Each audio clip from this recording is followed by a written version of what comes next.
We are living in the creepiest times the humanity has ever seen. Period. Technology has thrown us into the most uncharted territories, and our decision-making is now molded by the powerful AI. The only known species that were able to reverse its own life cycle and keep on infinitely is the Turritopsis dohrnii, sometimes known as the immortal jellyfish. But invertebrates are not the ones causing us to consider our own death. It is no sort of spiritual epiphany. The real opportunities of artificial intelligence and the great question, can technology offer the solution for immortality, therefore allowing us life after death? This is generating some existential crises right now. Scarily, the big question has a yes or sort of answer.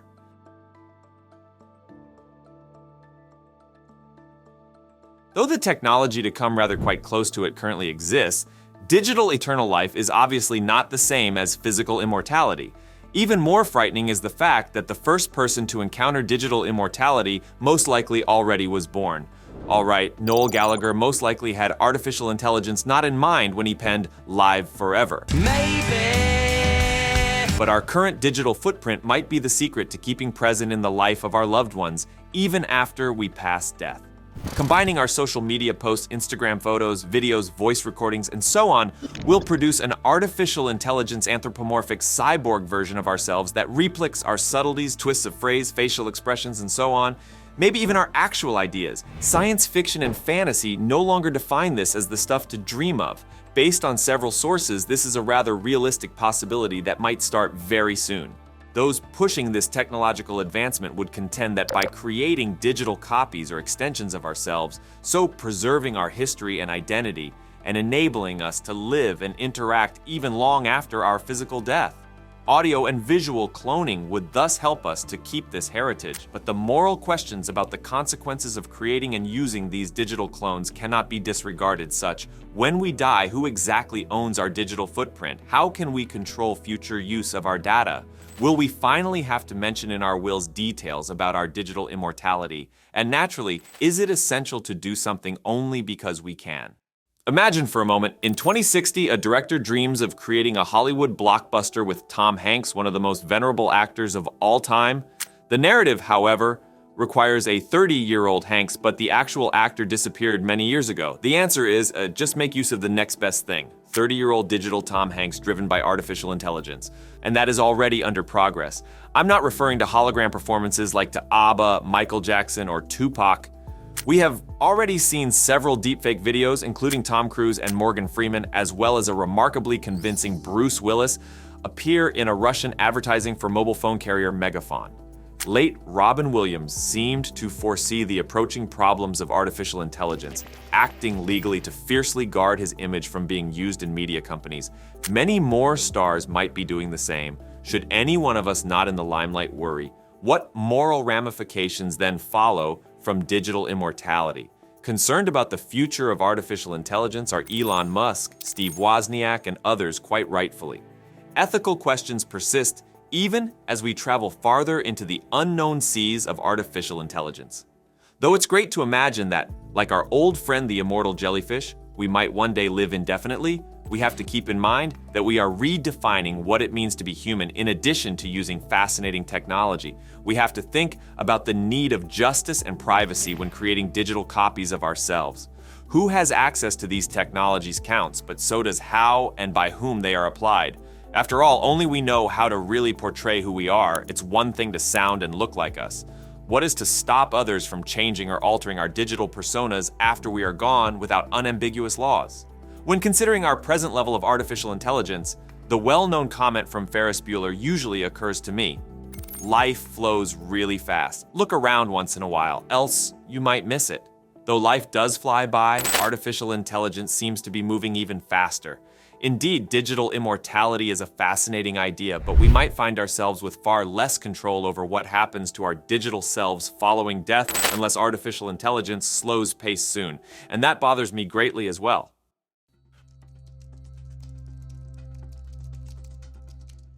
Alright, so although our mind is caught in mortal machines formed of flesh, we live in an eternal universe controlled just by physical rules. Specifically, what will we be uploading? First, of course, defining the mind is challenging. Most people agree that your consciousness and intelligence taken together enable you to dream, see, and imagine. Mind uploading is a theoretical idea, whereby our inner experience is replicated and sent to a machine to generate simulation of consciousness. 3 presumptions guide this idea. First, your cognition is in line with the biology and architecture of your brain. Physicalism holds that the brain can reveal all there is to know about the mind, so restricting our discussions to natural laws. Second, one day, we will have a complete knowledge of the brain and the means to copy all its components, so building a digital clone of the mind. Third, computer programs imply that the mind is something that can be computed as they can regulate your mental state. Though it requires a lot of code, there is no physical attribute in the brain, including consciousness, that cannot be sufficiently replicated. Though still hotly debated, scientists and intellectuals put forward these presumptions. Given the several unresolved basic issues, it is challenging to address the topic without triggering emotional reactions. Whatever your view, any debate on mind uploading starts with the brain. Given its most complex known biological construction, the brain merits its own video. The brain consists in roughly 100 billion neurons that interact via a million billion connections, sending hundreds of impulses each second to produce quadrillion events every moment of your life. And it's not only neurons. Each of the billions of supporting and immune cells of various kinds has a particular role. Larger scale, the brain is split into sections with particular purposes, ranging from controlling respiration and heartbeat to coordinating movement and involuntary responses. Our memories and skills to plan, think, imagine, hope, and dream are found in more evolved areas like the neocortex or outermost layer of the brain. It is currently uncertain where exactly the U component of the brain is found, although locations like the precuneus cortex have a significant influence on human awareness. Several areas work together to finish tasks none could have done by themselves. The building components of the brain are very sophisticated. Neurons are more than just information processing transmission wires. Having receptors for hundreds of chemical signals, the synapses, which transmit impulses from one neuron to another, are sensitive to outside stimuli. Although our basic understanding of their mechanisms is clear-cut and we can somewhat predict their activity on a limited scale, the brain is more than just nerve signals. Additionally crucial are hormones like histamine, which promotes learning, and serotonin, which affects our mood. Furthermore, influencing the brain are other components of our bodies, including gut flora and the neurons in the heart. As we learn more, what looks to be a quite complicated system gets more challenging. We would need a model, or a scan we could replicate in our virtual world, to upload this jumble of cells, meat, and molecules onto a computer. Sadly, fMRI scanners and other scanning devices lack advanced capability to attempt this. Still, another strategy seems bright. We can create a precise map of all the cells and connections by breaking a brain into small pieces and scanning them under high-quality electron microscopes. 2019 saw researchers effectively map a cubic millimeter of a mouse brain the size of a large grain of sand. It featured 4 kilometers of neural fibers, 1 billion synapses, and 100,000 neurons. There are 25,000 components to the brain fragment. Operating continuously for 5 months, 5 electron microscopes captured over 100 million images. Over 3 months, the images were turned into a 3D model. The final dataset needed 2 million gigabytes of cloud storage. Easily mentioned, millions of repetitions of the process would be required to scan a whole human brain. Worse even, we could have to map even smaller building elements like billions of underlying proteins or perhaps individual molecules responsible for all the observed biological activities in order to faithfully replicate the brain. So essentially, more data could result from this than from all the combined storage capacity on Earth. Transposing the brain's static design into something active presents the primary difficulty. We would still need rules and principles to bring this stationary structure to life, energizing the circuitry with different chemical bonding laws of electrodynamics to generate a dynamic, active organism that thinks, sees, and acts from one microsecond to the next, even if we could scan down to the synapse level. Actually, we have no idea whether it's feasible. We doubt whether our technology could create real brains. The character of the situation determines everything. Do we have a lot of work to do, yet it is controllable? Is the brain and mind simply too complicated to understand? Human awareness at least could be more than the total of already unidentified brain areas. This would complicate matters more than we could manage with decent scans. A decent conscience cake cannot be created with a list of ingredients alone. Right now, we have clear scientific findings and a strong basis for our final goal. But the road to actual simulation is uncertain and calls for much imagination and research. People have not been very good historically at projecting the pace of development. At best, it will be enough to finish the work and point out the right responses. Not every cell down to the last atom is something we might need to replicate. Rather, the components might be reduced into probability models able to replicate brain activity in a more under control manner. To upload the human mind, we really do not know how well we should understand our brain and consciousness. Still, science is real and worth looking into. At least we will learn a lot about ourselves and produce several fresh innovations. Mind uploading could be feasible given the fast advancing computer technology of today. Huge, horrible, and amazing are the consequences for mankind and our fate in this planet. Functional immortality would follow from a successful mind upload. Your presence could remain as long as a duplicate is preserved somewhere safe and not erased or destroyed. In fact, your mind could also be contaminated in many different ways if your scan comes out tainted. You can wind up in relentless pain, paranoia, or recurrent psychotic episodes. Whether this synthetic mind is really you begs fresh questions about morality. Right now, we'll assume the digital mind thinks it's you. What changes in your perspective of life depending on mind uploading? Knowing that death isn't the end would make one feel more safe? Alternatively, would you be more wary, trying to prevent passing death before your mind uploaded? Alternatively, would you grow more careless knowing that your thoughts might be uploaded before you die? Mind uploading begs basic problems about our awareness, feeling of identity, and what it is to be human. Would your uploaded self be a copy of your memories and characteristics, or indeed you? Alternatively, would you start to act more carelessly knowing that your mind could be uploaded before death?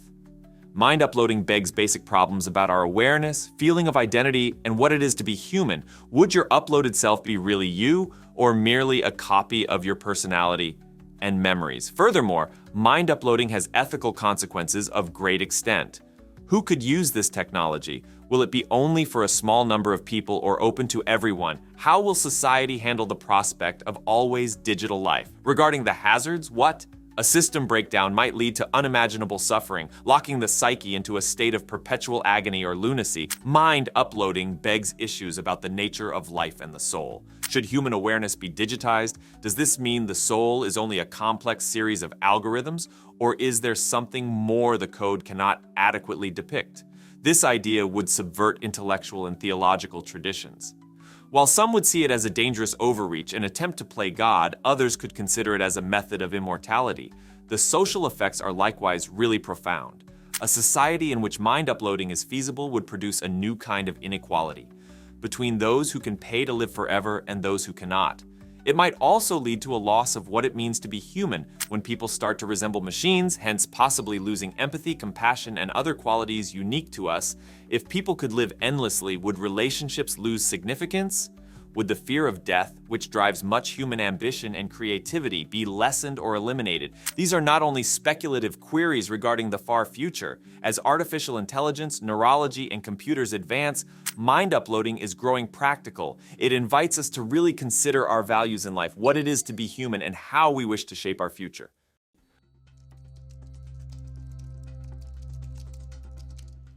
Ralph Waldo Emerson had a flash insight on July 13, 1833, while touring the Jardin des Plantes in Paris's Cabinet of Natural History.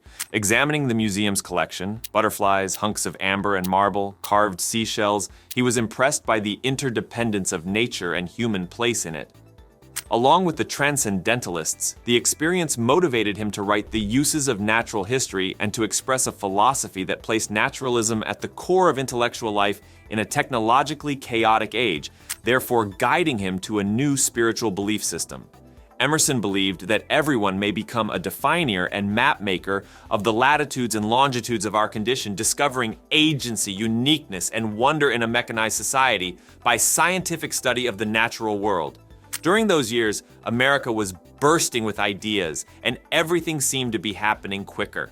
Factories and sugar mills grew like dandelions. Steamships hurried to and from American ports. Trains tore across the continent. The telegraph connected people together like never before. The first image was created, irreversibly altering mankind's view of itself. The country was feeling excitement, anxiety, and terror. Emerson's vision in Paris was not a rejection of change, but rather a means of redefining human potential as the Earth seemed to spin off its axis. Examining Emerson's response to the scientific rebirth of the 19th century will help us to better understand the major technical revolution of the 20th century, that of artificial intelligence. Artificial intelligence has long troubled the informational seas we sail in even before its current developments.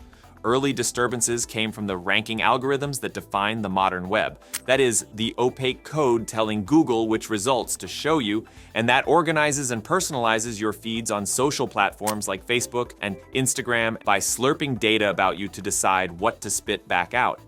Imagine the same internet infrastructure, but with programs that interact with a veneer of authority on any topic, the capacity to create sophisticated original text, audio, and video, and the capacity to convincingly impersonate people such that people would not know what is real. Every encounter should help these self-teaching artificial intelligence models to get better.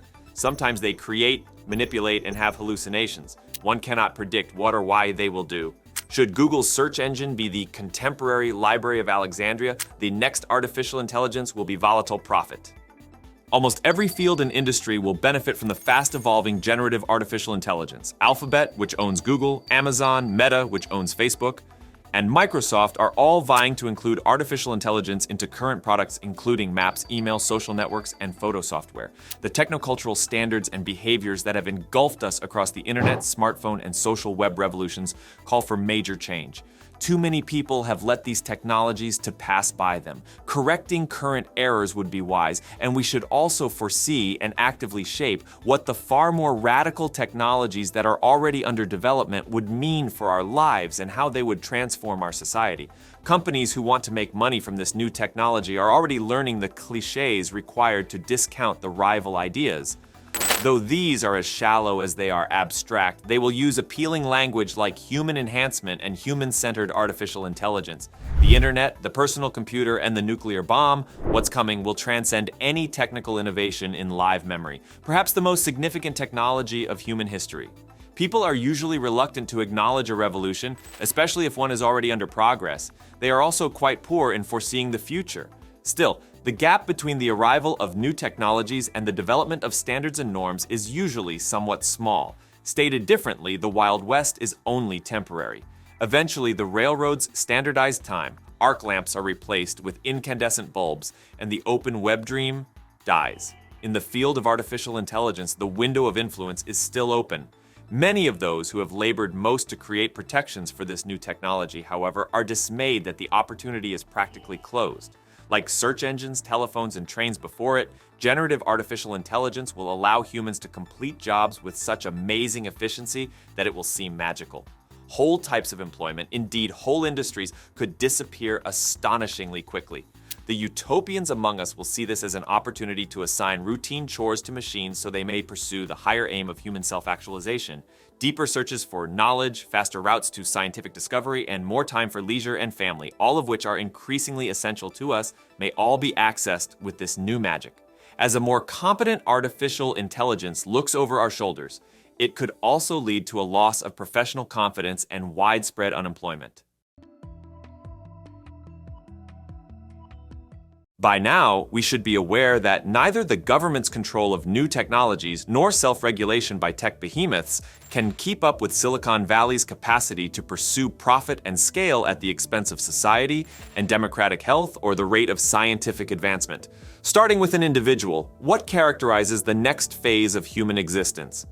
We now need a cultural and intellectual revolution. Just as the Industrial Revolution inspired transcendentalism in the United States and Romanticism in Europe, both of which questioned conformity and valued truth, nature, and individualism. This new movement should challenge the limits of what technology can accomplish best and give people above machines top priority, redefining human interactions with environment and technology. Surely artificial intelligence will enable humans to make amazing life-saving discoveries. The risk is in giving our humanity to this technology without discipline, particularly when it surpasses us in perception. We need a human renaissance in this age of intelligent machines. With the power of today's tech barons so concentrated, Ordinary people may feel helpless to affect the robots that might soon be cognitively superior to us, all the face of world-changing discovery. Still, articulating ideals has great power, even if they are finally unattainable. Given all that is online, we have to at least try. Transparency should be the guiding concept in the new human interaction of ideas. People should expose any time an artificial intelligence is present or used in communication.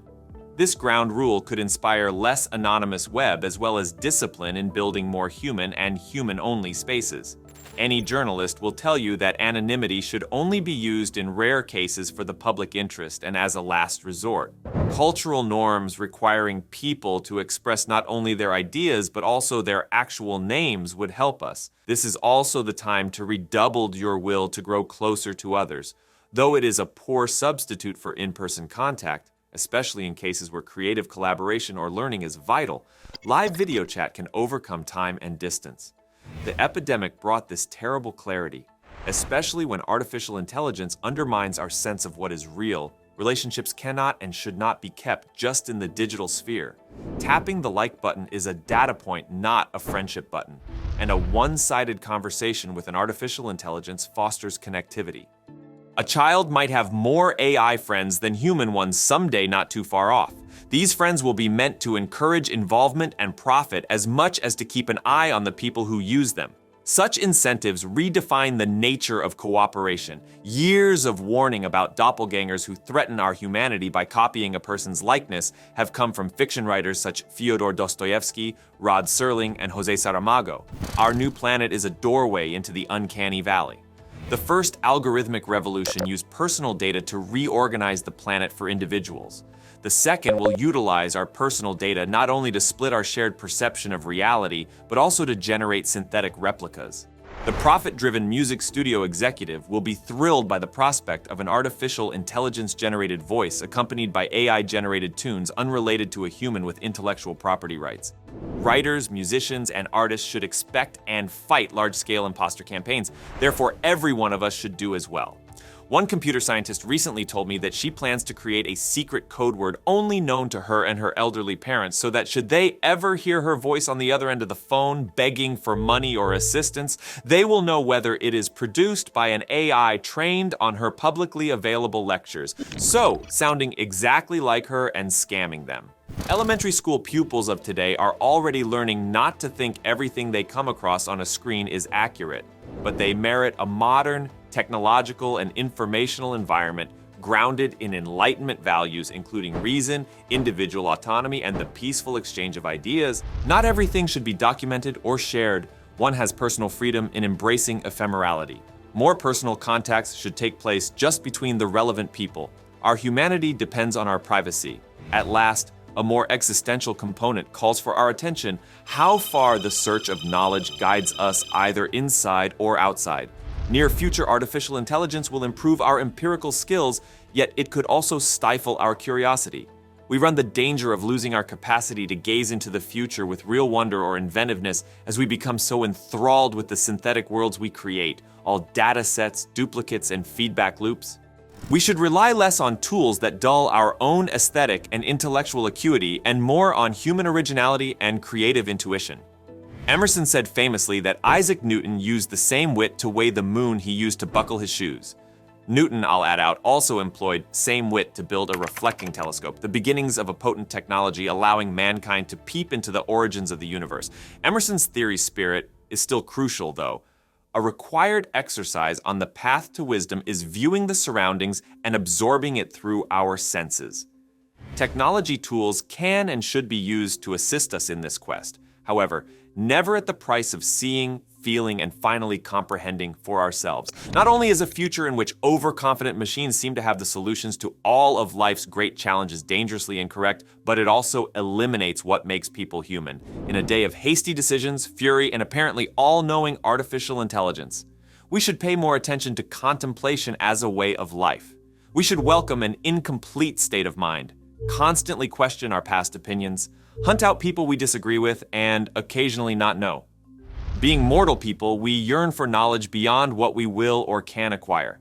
Time has the ability to wipe human knowledge. Whole languages vanish and explorers lose their sense of direction across oceans by fixating on the stars. Technology is continuously changing our intellectual capacity. We only have so much time to pursue knowledge, truth, and beauty on this planet. These are what remain. Our own experience cannot be replaced by any book, photo, TV broadcast, tweet, meme, augmented reality, hologram, artificial intelligence-generated blueprint, or fever dream. You travel for this reason. You cross the seas, see the sunset, listen to the crickets, and note the moon phase. You thereby touch the arm of the person next to you as you laugh. And it is the reason you find wonder in the Jardin des Plantes when the universe shows you its hidden code.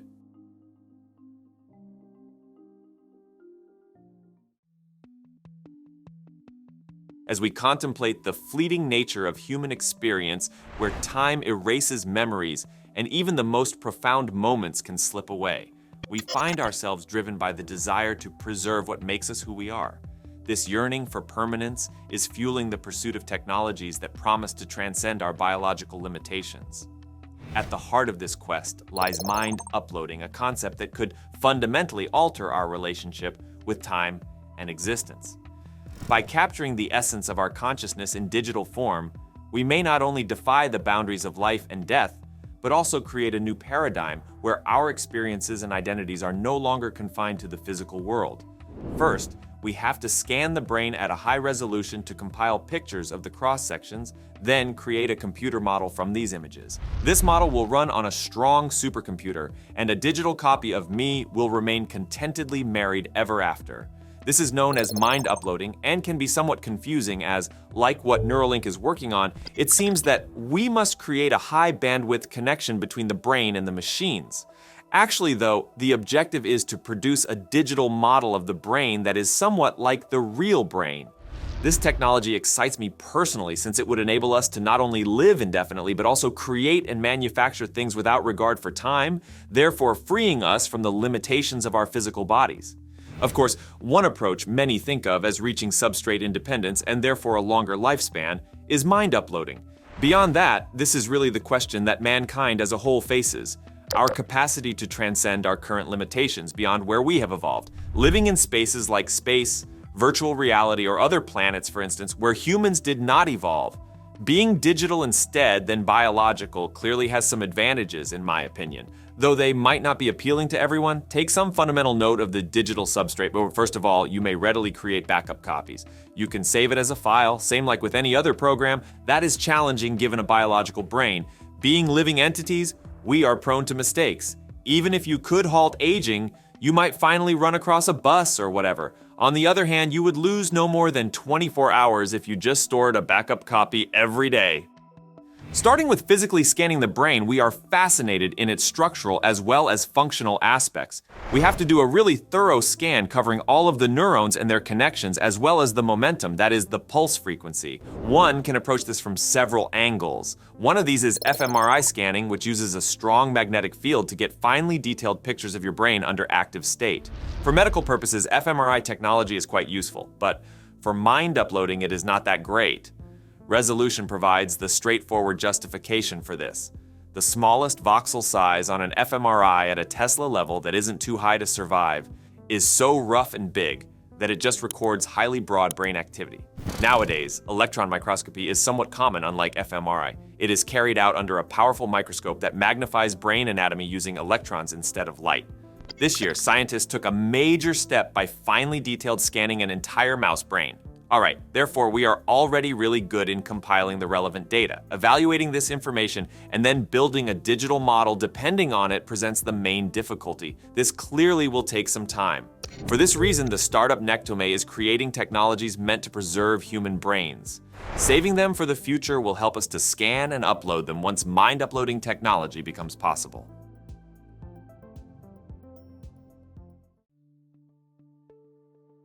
Right now, the whole mind uploading process seems to be rather challenging, so I pondered, what if there was a whole fresh approach to achieve it?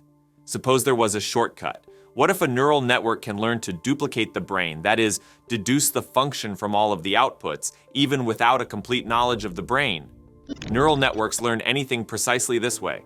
They essentially reverse engineer the function based on observations of a lot of output data from a black box. If you had enough of that, like a couple of decades of everything the particular individual did, then you could have a super intelligence looking at all that information and trying to infer from that what the brain would have been like to produce this data set, even without looking inside the brain, but just looking at the output traces of, say, a human, the text they have produced. Maybe video feed and recordings.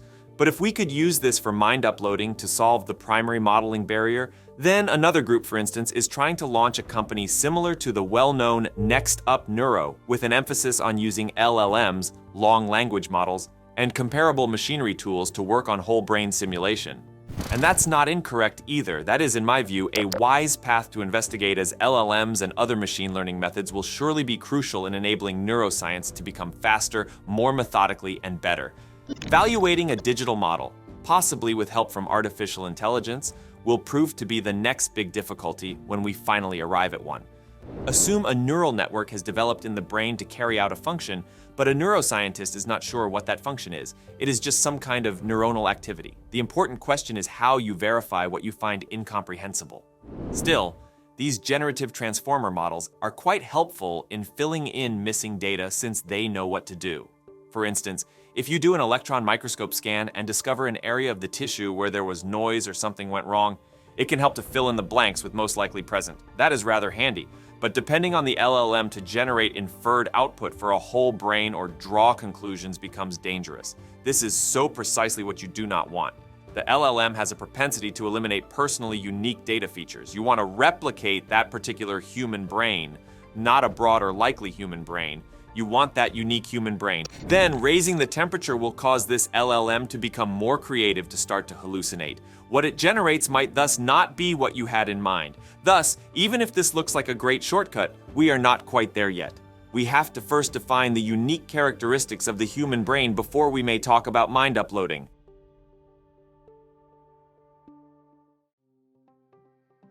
Maybe we can just build digital brains and assume that one consciousness lives inside.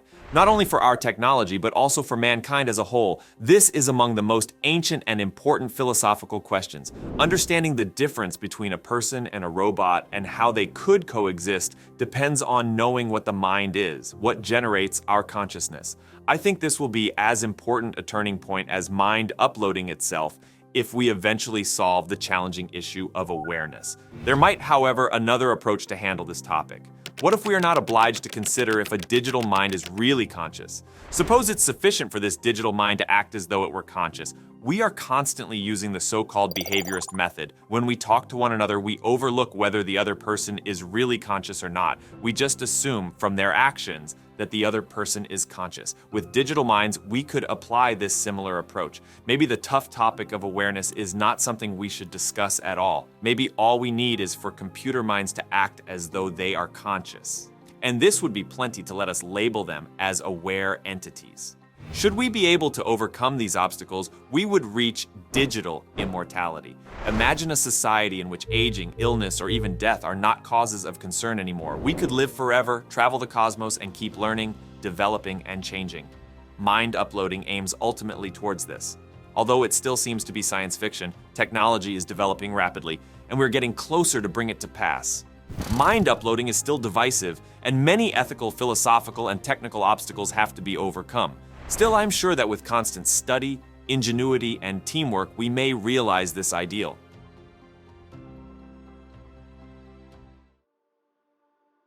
Now consider if it would be possible to watch every neuron in our brains interacting. Track the relationships in real time. That's the wild hypothesis underlying mind uploading. Ultimately, we might be able to move our awareness from our bodies to a synthetic brain. It is a component of the transhumanist movement, which advocates harnessing technology to raise human capacities and perhaps extend our lives. Among the important intellectuals backing it are neuroscientist Randall Cohn, philosopher Nick Bostrom, and computer scientist Ray Kurzweil. Mind uploading excites the transhumans greatly. They think it will enable us to live as long as we want and accelerate our minds to run faster than they do right now. The challenge is that simulating the human brain is not an easy coracle. With around 86 billion neurons and trillion of connections, human brains are quite complex. In perspective, The Milky Way boasts only roughly 200 billion stars. Currently mapping simpler brains, including fruit flies, scientists plan to achieve the same with mouse brains over the next 10 years. Given that the human brain is 1,000 times more complex than that of a mouse, working it out will be quite difficult. Still, given the explosive speed at which technology is developing, mind uploading is probably going to become a reality in the lifespan of our children or grandkids. The difficult problem is that mapping the brain by itself is insufficient. Real-time observation of those neurons would be necessary to create a functional brain simulation. The big question then is, would consciousness still exist if we could replicate a brain? Most thinkers nowadays agree that our ideas are closely entwined with our physical brains and that we would be able to recreate consciousness as well if we could replicate the structure of the brain in a computer. Still, let's delve further. Should we be able to upload our minds? Would the resulting copy or indeed be you? This has bearing on a well-known philosophical conundrum on identity. Some individuals feel you are the same person if you are the same biological creature. Others believe that over time, memories and events link you. Imagine this: supposing your uploaded self and your biological self coexisted simultaneously. Who is your? While the upload is merely a mental clone, most people agree that the biological form is still the actual you. But supposing the only remaining was the upload, you would then be.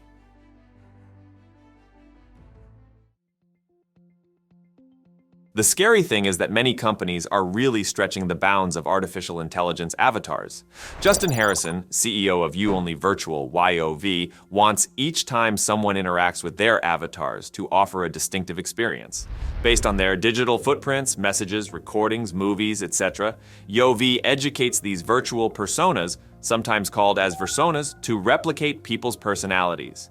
The amazing thing is that a versona doesn't just repeat past knowledge, its algorithm develops with every conversation, enabling it to retain specifics about the person with whom it is speaking. To keep current with events and debate films, news, and so forth, it can even start surfing the internet.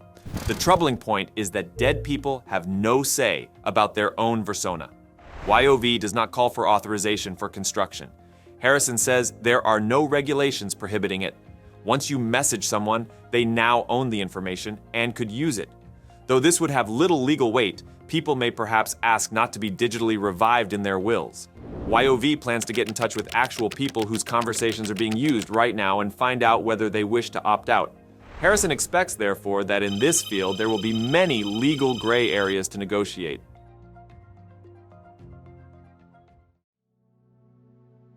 Harrison's first versona included his own mother, Melody. He simply wanted the gadget to act like her, including sending 1 million texts if he didn't answer fast enough. He was not bothered with copying her life story. Talking to this versona has been somewhat consoling for him, not because of her great knowledge, but rather because it sounds like his mother. He intends to have dinner with her once more, utilizing augmented reality someday, and questions where the line is between her real presence and her digital availability. Though imperfect, many find these artificial intelligence bots to be significant. Vlahos created the dad bot and still interacts with it sometimes. The bot makes clever, sarcastic remarks that shock Vlahos, even if it is not current events up to date. The times when he shows awareness of the outside world, like telling him he ought to get breakfast, are the ones that really make him amaze. People might be less lamenting mortality in the future. That person is still here for you. You could go on as usual, cracking jokes and consulting her. Referring to the dead in the present tense could start to feel natural. It is a world in which only the departed are immune to death, not quite the singularity with totally sentient machines. As we explore this mind-bending future, where uploading our minds could be a reality, it really makes you wonder, would you do it? If you had the chance to live on digitally, would you take it? Or does the idea freak you out a little? Maybe you're curious about how it would change your relationships or what it would feel like to exist in a computer. I'd love to hear what you think, so drop your thoughts in the comments below. If you enjoyed this video, don't forget to hit that like button and subscribe for more fascinating topics about where technology is taking us next.